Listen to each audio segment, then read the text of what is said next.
जी नमस्कार दोस्तों, आप सभी का आपके अपने परिवार आईडिग्जम में स्वागत है। तो कैसे हैं आप सभी के सभी। उम्मीद करते हैं कि आप सभी अच्छे होंगे और आपकी तैयारी भी अच्छी चल रही होगी। तो दोस्तों, जैसा कि आप सभी को पता है कि आर ओ के सामान्य अध्ययन जीके जीएस की क्लास आपकी शाम को डेली होती है। तो उसी श्रृंखला को आगे बढ़ाते हुए आज आपका प्रैक्टिस सेट नंबर 10 है। इसी के आज हम मोस्ट 50 क्वेश्चनों को कवर करेंगे, जो कि सारे के सारे क्वेश्चन प्रीवियस ईयर क्वेश्चन के हैं। ठीक है दोस्तों, चलिए कंटिन्यू करते हैं आज की क्लास को। और अगर आप चैनल पे नए हैं तो चैनल को सब्सक्राइब कर बेल आइकन को भी दबा दें, ताकि आगे आने वाले क्लासेस के अपडेट आप तक पहुंचते रहें। तो आज का पहला क्वेश्चन है दोस्तों, पारस्परिक लोक नाट्य भाट भातर किस राज्य केंद्र शासित प्रदेश से संबंधित है। तो बताएं भैया, भाट पाथर लोक नाट्य किस राज्य से संबंधित है। तो राइट आंसर हो जाएगा option number A, Jammu Kashmir से। चलिए देखते हैं नेक्स्ट क्वेश्चन को। अगला क्वेश्चन है, बांग्ला उत्सव निम्न में से किस राज्य में मनाया जाता है। तो बांग्ला उत्सव दोस्तों मेघालय राज्य में मनाया जाता है। तो ऑप्शन नंबर बी करेक्ट हो जाएगा, और यह गारो जनजाति द्वारा मनाया जाता है। ठीक है दोस्तों, याद रखिएगा। अगला क्वेश्चन कह रहा है, महाकुंभ मेला प्रयाग कितने वर्ष पर आयोजित किया जाता है। तो बताइए भैया, महाकुंभ मेला प्रयाग कितने वर्षों में आयोजित किया जाता है। तो आप सभी को पता होगा कि महाकुंभ मेला 12वें वर्ष में मनाया जाता है। तो ऑप्शन नंबर बी यहाँ से राइट हो जाएगा। और साथ ही बता दें, महाकुंभ मेला देश के 4 स्थानों में लगता है। प्रयागराज, हरिद्वार, उज्जैन और नासिक, यही 4 स्थानों में महाकुंभ लगता है। आइए बढ़ते हैं अगले क्वेश्चन की तरफ।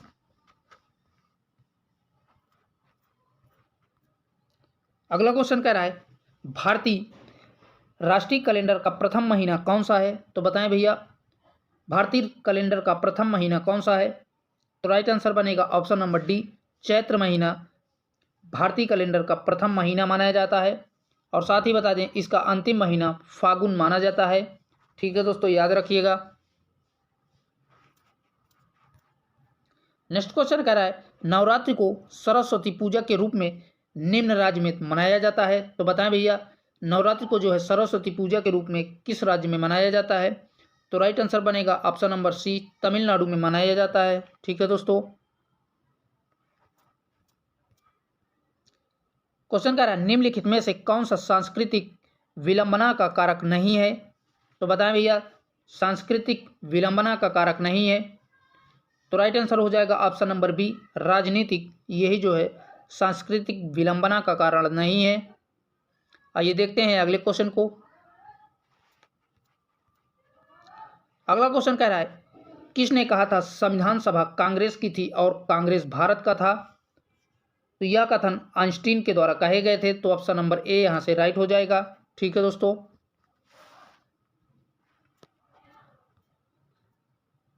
अगला क्वेश्चन कह रहा है, निम्नलिखित में से किस अधिनियम ने भारत में संघीय शासन की व्यवस्था दी थी। तो राइट आंसर हो जाएगा ऑप्शन नंबर सी, भारत सरकार अधिनियम 1935, यही इसका सही जवाब हो जाएगा। ठीक है दोस्तों, बढ़ते हैं नेक्स्ट क्वेश्चन की तरफ। क्वेश्चन कह रहा है, भारतीय सिविल सेवा के संदर्भ में निम्नलिखित कथनों में से कौन से कथन सही है। तो पहला कथन कह रहा है, भारत सरकार अधिनियम 1919 में भारतीय सिविल सेवा के लिए एक अलग परीक्षा का प्रावधान किया गया, जो भारत में होनी थी। बिल्कुल सही है, पहला कथन आपका सही है। चलिए बढ़ते हैं दूसरे कथन की तरफ। दूसरा कथन कह रहा है, भारतीय सिविल सेवा में 1941 में भारतीयों का प्रतिशत यूरोपियों से अधिक था, ये भी आपका सही है। तो यहाँ से देखा दोस्तों, दोनों के दोनों कथन आपके सही हैं। तो कूट के माध्यम से देखेंगे राइट आंसर कौन सा हो जाएगा। तो दोस्तों इसमें कूट नहीं दिया है और दोनों के दोनों कथन आपके सही हैं। ठीक है दोस्तों, बढ़ते हैं अगले क्वेश्चन की तरफ। अगला क्वेश्चन है, भारत की संविधान निर्मात्री सभा के अध्यक्ष कौन थे। तो आप सभी को पता है, संविधान निर्मात्री सभा के अध्यक्ष डॉक्टर राजेंद्र प्रसाद थे। तो ऑप्शन नंबर एक राइट बन जाएगा। ठीक है दोस्तों, आइए देखते हैं नेक्स्ट क्वेश्चन को। नेक्स्ट क्वेश्चन कह रहा है, निम्नलिखित में से कौन संविधान सभा का संवैधानिक सलाहकार था? तो बताएं भैया, संवैधानिक सलाहकार संविधान के कौन थे? तो राइट आंसर हो जाएगा option number C, BN Rao. यही जो है संवैधानिक सलाहकार थे और इनके द्वारा ही संविधान का पहला प्रारूप तैयार किया गया था, तो साथ में याद रखिएगा। आइए देखते हैं नेक्स्ट क्वेश्चन को। क्वेश्चन कह रहा है भारतीय संविधान सभा द्वारा भारतीय संविधान को स्वीकृत किया गया था। तो संविधान सभा द्वारा भारतीय संविधान को स्वीकृत कब किया गया था? तो राइट आंसर हो जाएगा ऑप्शन नंबर सी, 26 नवंबर 1949 को। तो ऑप्शन नंबर सी यहाँ से राइट हो जाएगा। और दोस्तों संविधान सभा के 11वें अधिवेशन में, किसमें भैया? 11वें अधिवेशन में इसको जो है स्वीकार किया गया था। चलिए देखते हैं अगले क्वेश्चन को। नेक्स्ट क्वेश्चन कह रहा है संविधान सभा की प्रारूप समिति के अध्यक्ष थे। तो बताएं भैया, प्रारूप समिति के अध्यक्ष इन चारों में से कौन थे? तो राइट आंसर बनेगा option number C, doctor BR Ambedkar थे। यही इसका सही जवाब हो जाएगा। देखते हैं नेक्स्ट क्वेश्चन को।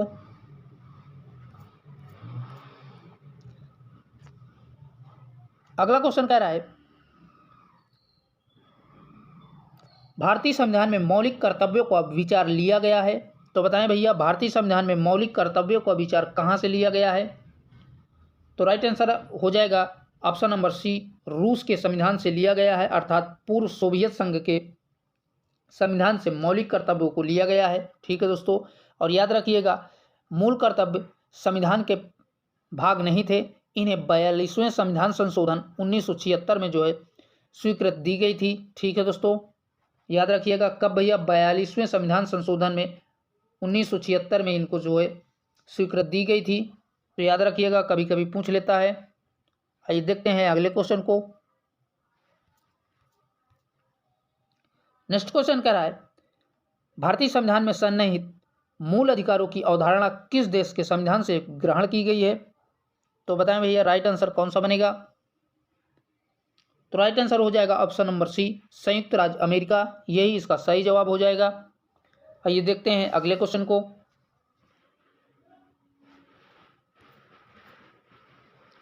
क्वेश्चन करा भारतीय संविधान में आरंभ में कितने अनुच्छेद थे?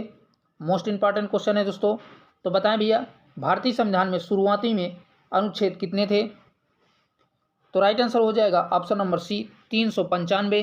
ठीक है दोस्तों, और साथ ही बता दें भारतीय संविधान में गणना की दृष्टि से वर्तमान में अनुच्छेदों की संख्या 468 है। कितनी भैया? 468। परंतु क्रमांक की दृष्टि से संविधान में जो है अनुच्छेद 395 हैं। कितने? 395। तो याद रखिएगा, अगर गणना के आधार पर आपसे पूछता है तो 468, और ऐसे ही पूछता है तो 395 अनुच्छेद। तो दोनों के दोनों फैक्ट याद रखिएगा। बढ़ते हैं अगले क्वेश्चन की तरफ।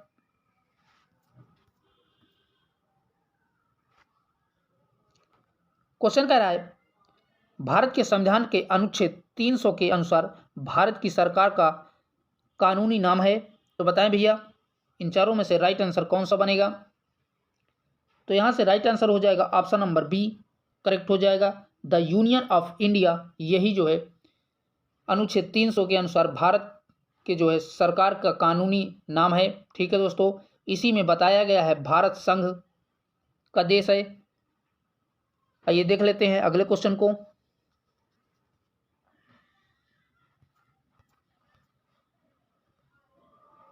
क्वेश्चन कह रहा है निम्नलिखित में से कौन भारतीय संविधान के अनुसार सही सुमेलित नहीं है? तो बताइए भैया, इनमें से सही सुमेलित कौन सा नहीं है? तो पहला कह रहा है पंचायतें 9वें भाग में, ये सही है। नगर पालिकाएं 9 के का में, ये भी सही है। अगला कह रहा है सहकारी समितियां 9 के खा में, ये भी सही है। और लास्ट कह रहा है अधिकरण भाग 10 में, जो कि गलत दिया हुआ है।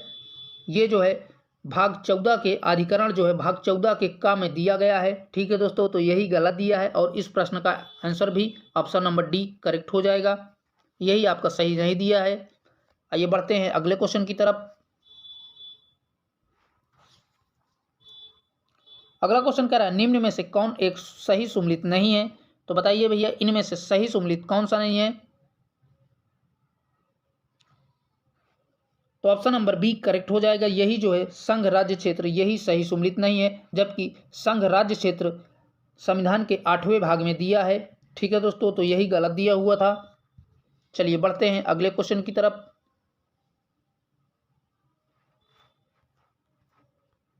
क्वेश्चन कर रहा है वित्त विधायकों के बारे में विशेष उपबंध किस अनुच्छेद के अंतर्गत किया गया है? तो बताएं भैया राइट आंसर इनमें से कौन सा बनेगा जो वित्त विधेयकों के बारे में अनुच्छेद बताता हो? तो राइट आंसर बनेगा ऑप्शन नंबर ए 117 अनुच्छेद, यही जो है वित्त विधेयकों के बारे में उपबंध बताता है। ठीक है दोस्तों, और बात करें अदर ऑप्शनों की, अनुच्छेद 119 की, तो अनुच्छेद 119 में वित्तीय कार्य संबंधी प्रक्रियाओं का उपबंध दिया गया है। और बात करें अनुच्छेद 121 की, तो इसमें जो है उच्चतम न्यायालय तथा उच्च न्यायालय के किसी न्यायाधीश के कर्तव्य निर्वाह के संबंध के बारे में बताया गया है। और बात करें अनुच्छेद 123 के बारे में, तो अनुच्छेद 123 में संसद के विश्रांतकाली के बारे में बताया गया है। ठीक है दोस्तों, तो सारे के सारे फैक्ट याद रखिएगा। इस प्रश्न का answer option number A correct हो जाएगा, अनुच्छेद 117। बढ़ते हैं नेक्स्ट क्वेश्चन की तरफ। क्वेश्चन कह रहा है सूची फर्स्ट को सूची सेकंड से सुमेलित कीजिए तथा दिए गए कूट से सही उत्तर का चयन करें। तो एक तरफ सूची फर्स्ट में अनुसूचियां दी गई हैं और सूची सेकंड में उससे संबंधित प्रावधान दिए गए हैं। तो पहला कह रहा है 7वीं अनुसूची, तो 7वीं अनुसूची में जो है संघ राज्य तथा समवर्ती सूचियां दी गई हैं। तो ए का तीसरे से, और लास्ट अगला कह रहा है 8वीं अनुसूची, तो 8वीं अनुसूची में भैया भाषाएं दी गई हैं। अगला कह रहा है 9वीं अनुसूची, तो 9वीं अनुसूची में जो है कुछ अधिनियमों का विधि नामकरण दिया है, तो सी का चौथे से। और लास्ट कह रहा है 10वीं अनुसूची, तो इसमें दल परिवर्तन के आधार पर निर्धारताएं दी गई हैं। तो इस प्रकार से इसका मिलान हो जाएगा। तो कूट के माध्यम से देखेंगे राइट आंसर कौन सा बनेगा, तो यहाँ से ऑप्शन नंबर डी करेक्ट हो जाएगा। ठीक है दोस्तों, आइए बढ़ते हैं नेक्स्ट क्वेश्चन की तरफ। आर्थिक नियोजन भारतीय संविधान की किस सूची में सम्मिलित है? तो बताइए भैया आर्थिक नियोजन भारतीय संविधान के किस सूची में सम्मिलित है? तो ऑप्शन नंबर सी करेक्ट हो जाएगा, समवर्ती सूची में जो है सम्मिलित है आर्थिक नियोजन। ठीक है दोस्तों, बढ़ते हैं नेक्स्ट क्वेश्चन की तरफ।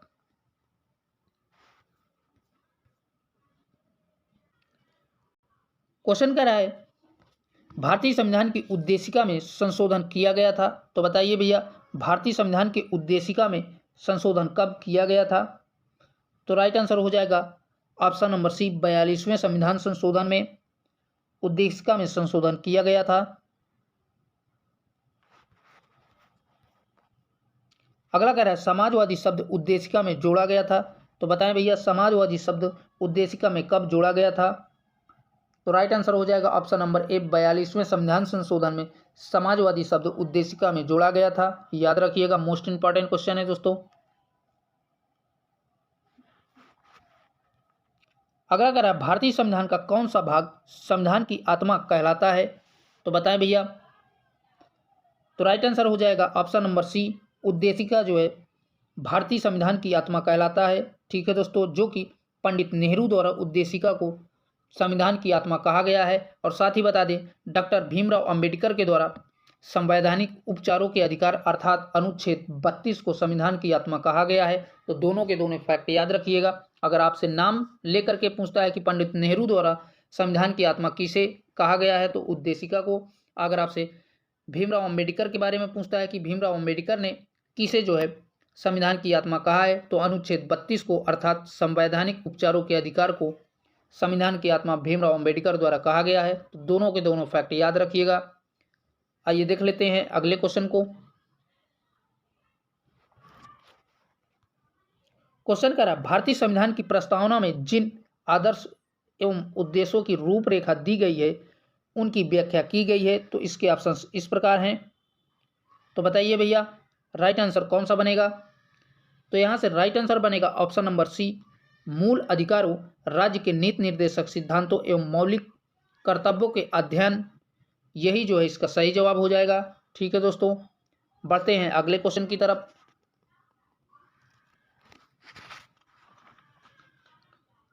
अगला क्वेश्चन कह रहा है भारतीय संविधान की प्रस्तावना में इसके सभी नागरिकों को कौन सा न्याय प्रदान करने की व्यवस्था की गई है? तो बताएं भैया। तो राइट आंसर बनेगा ऑप्शन नंबर डी, सामाजिक, आर्थिक एवं राजनीतिक, यही इसका सही जवाब हो जाएगा। तो ऑप्शन नंबर डी करेक्ट हो जाएगा। और साथ ही बता दें संविधान की उद्देशिका में 3 प्रकार के न्याय की व्यवस्था की गई है। पहला सामाजिक, आर्थिक, राजनीतिक, यही 3 जो है व्यवस्थाएं न्याय की गई हैं। ठीक है दोस्तों, आइए देख लेते हैं अगले क्वेश्चन को।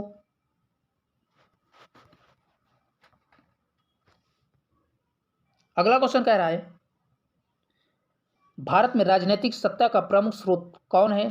तो बताइए भैया, भारत में राजनीतिक सत्ता का प्रमुख स्रोत कौन सा है? तो राइट आंसर हो जाएगा ऑप्शन नंबर ए, जनता, यही इसका सही जवाब हो जाएगा। ठीक है दोस्तों, आइए देख लेते हैं नेक्स्ट क्वेश्चन को। अगला क्वेश्चन कह रहा है गणतंत्री अवधारणा से संबंधित निम्नलिखित में से कौन एक नहीं है? तो इसके ऑप्शंस इस प्रकार हैं। तो बताइए भैया, इन चारों में से राइट आंसर कौन सा बनेगा? तो यहां से राइट आंसर हो जाएगा ऑप्शन नंबर सी, सर्वोच्च शक्ति एक राजा के समान व्यक्ति में निहित हो, यही जो है गलत दिया हुआ है। ठीक है दोस्तों, बढ़ते हैं नेक्स्ट क्वेश्चन की तरफ। क्वेश्चन कह रहा है भारत का राष्ट्रीय पशु है? तो आप सभी को पता होगा कि भारत का राष्ट्रीय पशु बाघ है। तो ऑप्शन नंबर सी राइट हो जाएगा। और साथ ही बता दें अप्रैल 1973 में बाघ परियोजना की शुरुआत की गई थी। तो याद रखिएगा दोस्तों, भारत में बाघ परियोजना की शुरुआत 1973 में की गई है। चलिए देखते हैं अगले क्वेश्चन को। अगला क्वेश्चन कह रहा है भारत का राष्ट्रीय पक्षी है? तो सभी कमेंट बॉक्स में जल्दी बताएं भारत का राष्ट्रीय पक्षी कौन है? तो आप सभी को पता होगा कि भारत का राष्ट्रीय पक्षी मोर है। तो ऑप्शन नंबर सी करेक्ट हो जाएगा। आइए देखते हैं अगले क्वेश्चन को। नेक्स्ट क्वेश्चन है निम्न में से किस राज्य का गठन वर्ष 1948 में हुआ था? तो बताएं भैया, कौन से राज्य का गठन 1948 में हुआ था? तो राइट आंसर हो जाएगा option number D, Himachal Pradesh राज्य का गठन 1948 में किया गया था। ठीक है दोस्तों, और बात करें पश्चिम बंगाल की, तो पश्चिम बंगाल 1950 में, और असम की बात करें तो ये भी 1947 में, और पंजाब की बात करें तो ये 1947 में, तथा हिमाचल प्रदेश की बात करें तो ये 1948 में जो है गठित हुआ था। ठीक है दोस्तों, चलिए बढ़ते हैं अगले क्वेश्चन की तरफ। क्वेश्चन कह रहा है निम्न राज्यों के निर्माण का सही आरोही क्रम है? तो इसके ऑप्शंस इस प्रकार हैं। तो बताएं भैया,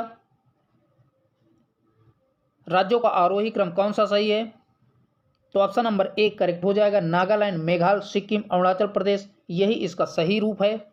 ठीक है दोस्तों, बढ़ते हैं अगले क्वेश्चन की तरफ।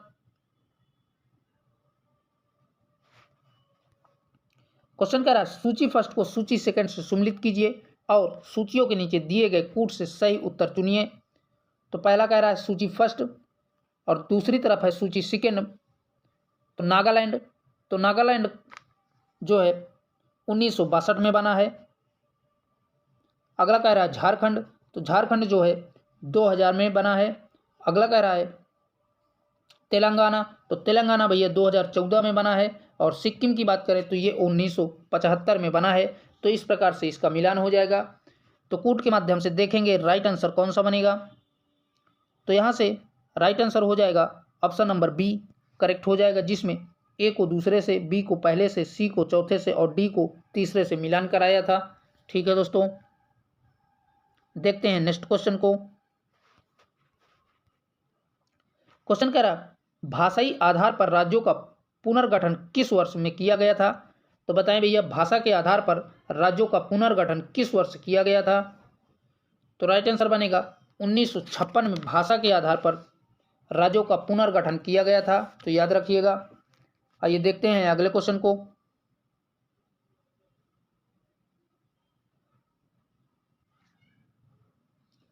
अगला क्वेश्चन कह रहा है भाषाई आधार पर भारत में सर्वप्रथम किस राज्य का गठन किया गया था? तो बताएं भैया, भाषा के आधार पर किस राज्य का गठन सर्वप्रथम किया गया था? तो राइट आंसर हो जाएगा option number D, Andhra Pradesh. यही भाषा के आधार पर बनने वाला भारत का सबसे पहला राज्य है। ठीक है दोस्तों, चलिए बढ़ते हैं नेक्स्ट क्वेश्चन की तरफ।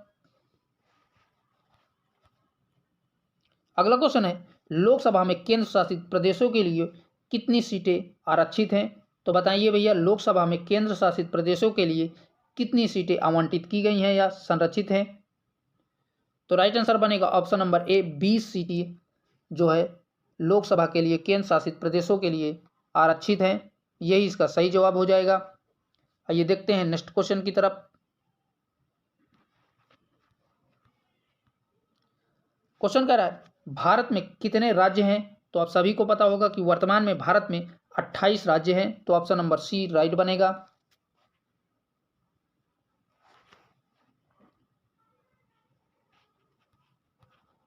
क्वेश्चन कह रहा है, मार्च 2018 में भारत के किस राज्य ने अपने राष्ट्र ध्वज का अनावरण किया है?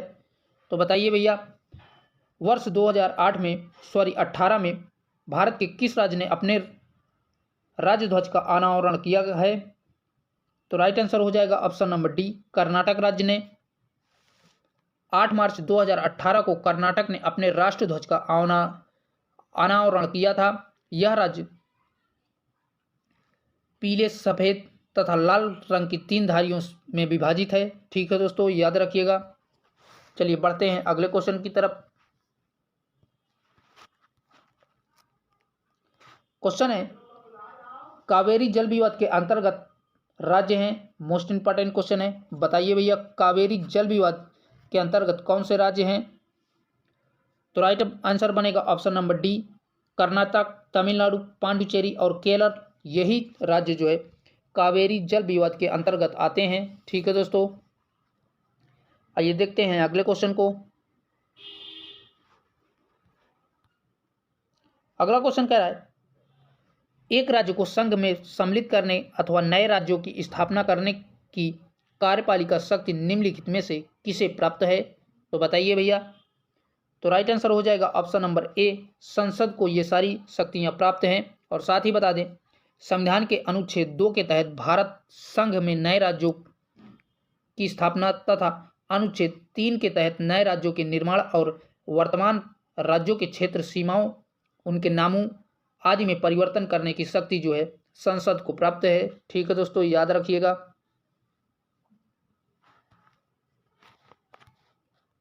अगला क्वेश्चन कह रहा है, नागरिकता से संबंधित प्रावधान संविधान के किस भाग में हैं?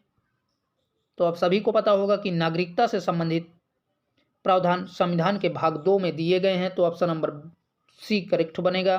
ठीक है दोस्तों, और इसके प्रावधान अनुच्छेद 5 से 11 तक वर्णित हैं। साथ में ये भी याद रखिएगा। चलिए बढ़ते हैं नेक्स्ट क्वेश्चन की तरफ।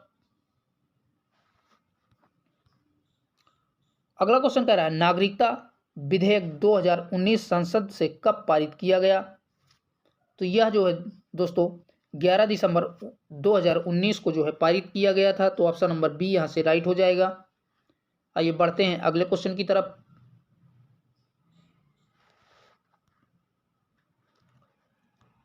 अगला क्वेश्चन कह रहा है, भारत के संविधान के अंतर्गत कौन सा अनुच्छेद कारखानों में बालकों के नियोजन का विशेष प्रतिषेध करता है? तो बताइए भैया, कौन सा है अनुच्छेद जो बालकों के नियोजन का प्रतिषेध करता हो?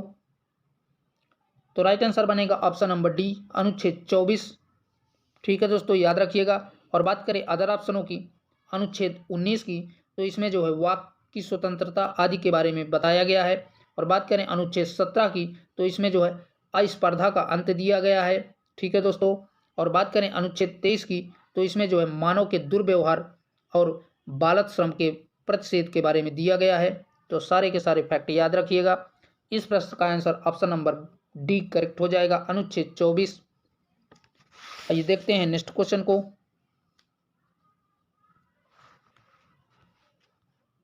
क्वेश्चन करा, निम्न में से किसके द्वारा संपत्ति के मूल अधिकार का लोप किया गया है? तो इसके ऑप्शन इस प्रकार हैं।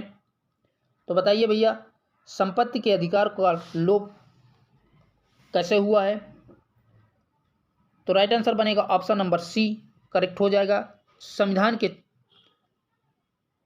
44वें संविधान संशोधन के तहत, और साथ ही बता दें संविधान के 44वें संशोधन अधिनियम 1978 द्वारा संपत्ति के मूल अधिकार का लोप किया गया है और इसे संविधान के अनुच्छेद 300 के का में विधिक का अधिकार के रूप में स्थान दिया गया है। ठीक है दोस्तों, याद रखिएगा, कभी कभी पूछ लेता है कि संपत्ति के अधिकार को संविधान में कहाँ पर स्थान दिया गया है, तो अनुच्छेद 300 के का में विधिक अधिकार के रूप में इसे शामिल किया गया है।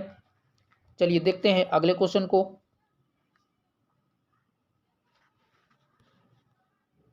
अगला क्वेश्चन कह रहा है भारतीय संविधान का छुआछूत उन्मूलन से संबंधित अनुच्छेद है। मोस्ट इंपॉर्टेंट क्वेश्चन है दोस्तों। तो राइट आंसर हो जाएगा ऑप्शन नंबर बी अनुच्छेद 17, यही इसका सही जवाब हो जाएगा। ठीक है दोस्तों, और बात करें अनुच्छेद 18 की तो इसमें उपाधियों के अंत के बारे में दिया है, और बात करें अनुच्छेद 16 की तो इसमें जो है लोक नियोजन के विषयों के बारे में दिया गया है। ठीक है दोस्तों, तो इस प्रश्न का आंसर अनुच्छेद 17 जो कि छुआछूत उन्मूलन से संबंधित है, मोस्ट इंपॉर्टेंट है, याद रखिएगा। आइए देखते हैं अगले क्वेश्चन की तरफ। क्वेश्चन कह रहा है भारतीय संविधान के निम्नलिखित में से किस अनुच्छेद के द्वारा अस्पर्धा की समाप्ति की व्यवस्था की गई है। तो अभी थोड़ी देर पहले ही हमने बताया, तो ऑप्शन नंबर डी यहाँ से राइट हो जाएगा। अनुच्छेद 17 के तहत अस्पृश्यता का अंत किया गया है। ठीक है दोस्तों, याद रखिएगा। तो दोस्तों आज के लिए इतना ही, यहीं तक आपके मोस्ट 50 प्रीवियस ईयर क्वेश्चन थे जिनको हमने आपके साथ कवर किया। तो वीडियो को ज़्यादा से ज़्यादा अपने दोस्तों में शेयर करें, और भैया अभी तक आप लोगों ने चैनल को सब्सक्राइब नहीं किया है तो प्लीज़ उसे भी सब्सक्राइब कर लें। फिर मिलेंगे एक नए सेशन के साथ, तब तक के लिए जय हिंद, बाय बाय, टेक केयर।